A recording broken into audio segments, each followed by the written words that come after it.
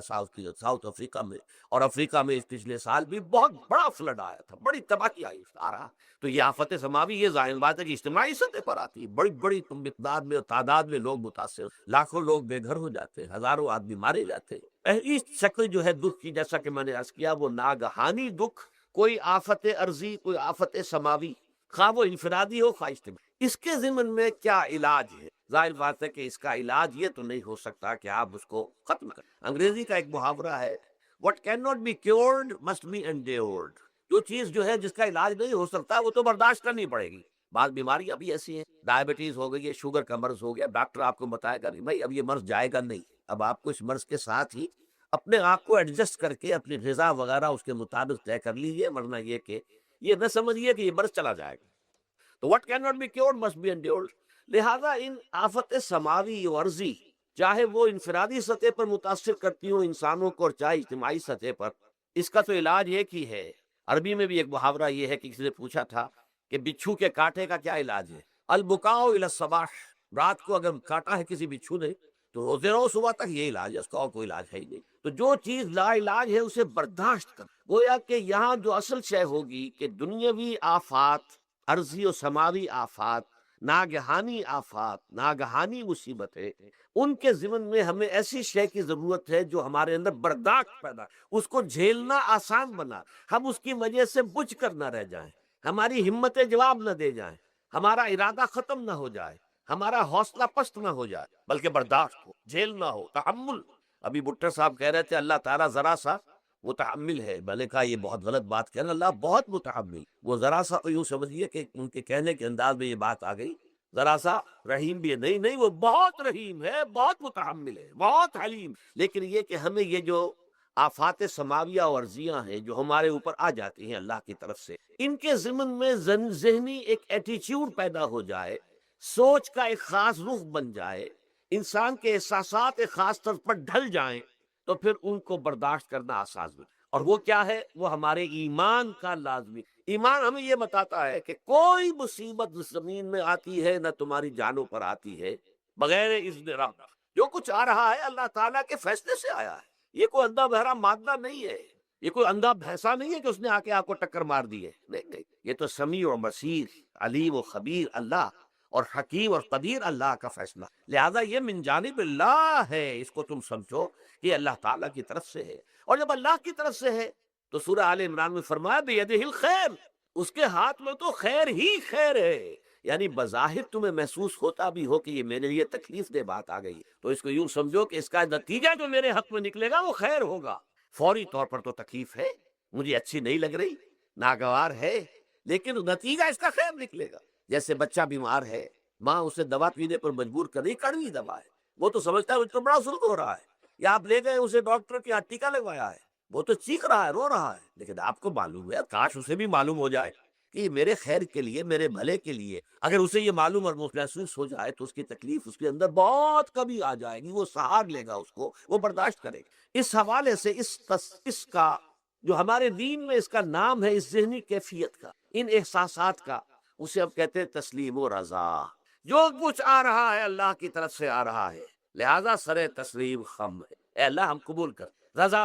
ہر حال میں تیری رضا پر راضی، جو تیرا فیصلہ ہے ہمیں بصر و چشم سے تسلیم و رضا، ہم بھی تسلیم کی خو ڈالیں گے، بے نیازی تیری عادت ہے، اللہ تو بے نیاز ہے، لیکن اے اللہ تو ہمارے لیے جو بھی تکلیف کا تو نے فیصلہ کیا، تسلیم کی خو ڈالیں گے، عادت پیدا کر لیں گے اپنے اندر کہ ہر چساقی ماریخ عین الطاف است، یہ میرا ساقی میرے پیالے میں جو کوئی ڈال دے اس کا لطف و کرم ہے۔ یہ مقام رضا ہے، یہ ایمان کا ایک ایسا تقاضا ہے کہ جس کو ہم کہیں گے ایمان کی حلاوت، ایمان کی مٹھاس۔ اگر آپ کا منہ کڑوا ہو جائے تو آپ چینی کھاتے ہیں تاکہ منہ کا ذائقہ ٹھیک ہو جائے، اگر تکالیف کی وجہ سے، دکھ کی وجہ سے آپ کے احساسات کے اندر کوئی خرابی پیدا ہو رہی ہے، یہ جو مقام رضا ہے یہ اس کے لیے قند ہے، یہ اس کے لیے چینی ہے، یہ اس کے لیے شہد ہے، یہ اس کی تلخی کو ضائع کر دینے والی شیء ہے کہ اللہ تیری رضا پر راضی، راضی برضائے رب۔ اب اس کے ضمن میں سمجھئے، یہ تو اصولی بات میں نے آپ کو بتا دی،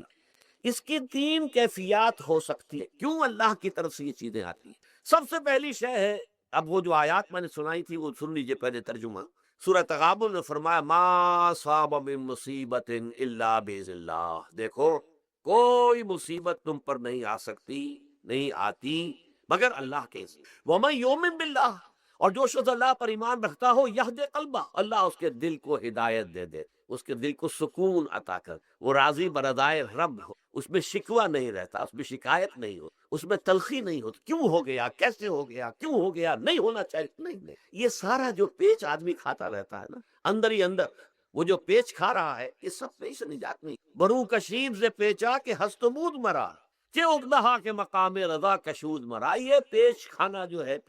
پیچا کے ہستمود، اس سے اللہ تعالیٰ نے مجھے نجات دے دی ہے مقام رضا کے ذریعے سے۔ کتنے بڑے بڑے عقدے میرے حل ہو گئے اس مقام رضا سے، کہ اگدہا کہ مقام رضا کشود میرا، میرے تو بہت سے عقدے اس سے حل ہو گئے۔ اس حوالے سے ایک موٹی بات تو یہ ہو گئی، لیکن اب اس کو تین حصوں میں تقسیم۔ پہلی بات یہ کہ یہ اللہ کی طرف سے آزمائش کے طور پر، آزمائش، میرا بندہ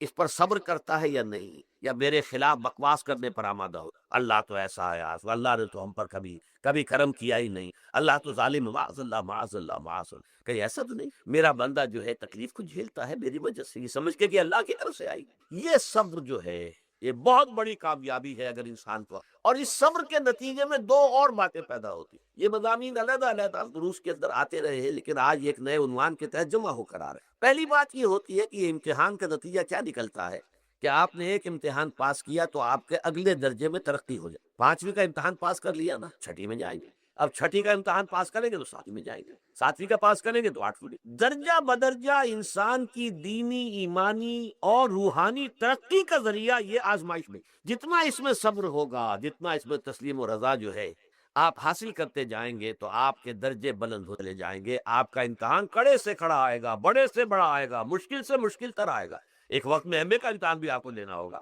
ایک وقت میں ہو سکتا ہے پی ایچ ڈی کے لیے تھیسس آپ لکھیں، پھر اس کے اوپر جو ہے ٹیم بیٹھی ہوئی اور آپ سے وہ بحث کرے، جرا کرے آپ سے، وہ بھی کرنا ہوگا۔ لیکن یہ کہ اگر پرائمری ہی میں فیل ہو گئے تو اس کا سوال ہی پیدا نہیں ہوتا کہ کبھی آپ ایم اے کا یا پی ایچ ڈی کا تھیسس بھی، اور اسی کو دوسرے انداز میں کہا گیا ہے قرآن مجید میں، وَلَيُبْلِيَ الْمُؤْمِنِينَ مِنْهُ بَلَاءً حَسَنًا، اصل میں ابلا کہتے ہیں، بلا یبلو جو ہے عربی زبان میں آتا ہے آزمانا، خلق الموت والحیات لیبلوکم ایکم احسن عملا، یہی معنی ابتلا کے، ابتلا یبتلی آزمانا، ابلا یبلی جو آتا ہے باب افعال سے، اس میں آتا ہے کسی کو کسی تکلیف میں ڈال کر اس کو نکھارنا، کہ اس کا جوہر نکھر جائے، اس کے اندر جو خیر ہے وہ اور چمک جائے، لوگوں کو بھی معلوم ہو جائے کہ یہ شخص اس مقام کا اہل ہے، اس کے اندر یہ صلاحیت ہے، اس میں یہ قوت موجود، تو یہ گویا کہ اہل ایمان کی صلاحیتوں کو نکھارنے کے لیے اور ان کے درجات کی ترقی کے لیے بھی اللہ تعالیٰ دنیا کے اندر یہ مصیبتیں اور امتحانات جو ہیں آزمائش کے حوالے سے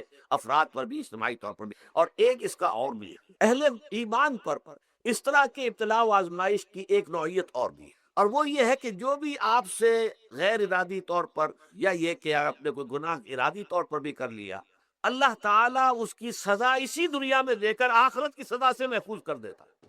گویا کہ اس سے بڑا خیر کیا ہوگا؟ یہاں کی سزا کیا ہے؟ جھیل لی آپ نے، بخار آ گیا، ٹانگ ٹوٹ گئی، چلیے 3 مہینے آپ بستر پر پڑے رہے نا، اور کیا ہوا؟ کچھ نہیں، لیکن یہ کہ آخرت کی سزا ملتی، بہت عظیم، لہذا کفارہ بناتا ہے اللہ تعالیٰ، ان جو بھی گناہ ہو گئے ہیں، غلطیاں ہو گئی ہیں، ان کا کفارہ اللہ تعالیٰ بندہ مومن کے لیے، حضور کی ایک حدیث ہے، اس کا متن مجھے اس وقت یاد نہیں ہے، کہ مومن کا معاملہ عجیب ہے، اسے کوئی تکلیف پہنچتی ہے صبر کرتا ہے، وہ اس کے گناہوں کا کفارہ بن جاتا ہے، اور اگر کوئی خوبی ملتی ہے اس پر اللہ تعالیٰ کا شکر ادا کرتا ہے، اس کے درجات بلند ہو جاتے ہیں۔ تو یہ معاملہ جو ہے اللہ تعالیٰ کی طرف سے بندہ مومن کے حق میں خیر، کہ در حقیقت اس کے ان گناہوں کی پاداش کہ جو اس نے یہاں کر لیے ہیں، یہی دنیا میں دے کر دھو دیا جائے، پاک کر دیا جائے۔ جیسے آپ کو معلوم ہے دھوبی جو ہے کپڑے کو بٹی میں چڑھاتا ہے، گرم پانی میں ڈالتا ہے کہ نہیں ڈالتا، تاکہ اس کا میل نکلے، اس کے آگے پٹستا بھی ہے ذرا اس کو، تاکہ وہ میل اچھی طرح چھٹ جائے اس سے۔ اسی طرح اگر دنیا میں ہمارے میل چھٹ جائیں، دنیا میں اگر ہمارے گناہ دھل جائیں، تو یہ بڑے نفع کا سودا ہے، بڑے نفع کا سودا ہے، بڑے نفع کا سودا ہے۔